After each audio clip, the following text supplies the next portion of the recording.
For those of you who did not know that you can change your family, you think it's only friends that you can change. Let us listen to Auntie Jenny. I grew up really religious, right? And as a really religious person, they always told me that, oh, Jesus done that. And I always said to myself, I want to choose my own family. I don't like the family I've been given. And somebody says, well, I said, well, Jesus done it. I'm going to be just like Jesus. When he was in the temple and they said, your family's outside, he said, I'm with my family. I've got Nigerian family. I've got Ghanaian family. I've got Hindi sister. I've got Sikh. I've got white. I'm not taking the family that was dealt to me because 99.9% of them I don't like.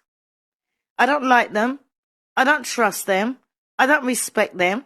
And they don't like me, so let's just keep it like that. After seeing this video of Auntie Jenny, I started thinking about it. There is one particular person in my family. I was like, oh, you know yourself. The way you were looking at me that day, people were greeting me and you were using your nose to greet me, hey, hold me. The way you are looking at me, you have been disrespecting me. I'm going to change my family.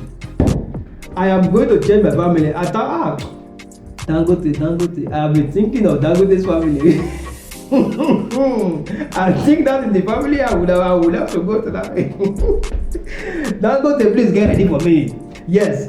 Or should I take Mark Zuckerberg?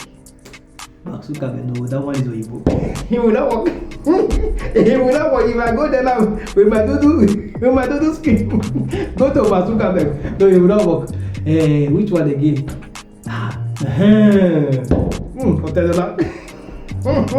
Copy. Get ready for me. I'm about to be your senior brother. I cannot be a junior. Rubbish. Small girl like you. So you go, you get ready. I am judging my family. Also, I know you have been disrespecting me for that very reason. Otedola family, here I come. But before I get ready to go to Otedola family, I need to go and sleep. Because my daughter has told me that I lack sleep because of the problem this world is giving me. So I need to go and sleep now. I've slept take 12 hours. And my daughter said I need 18 hours sleep. So let me go and finish it. So many 6. Goodbye.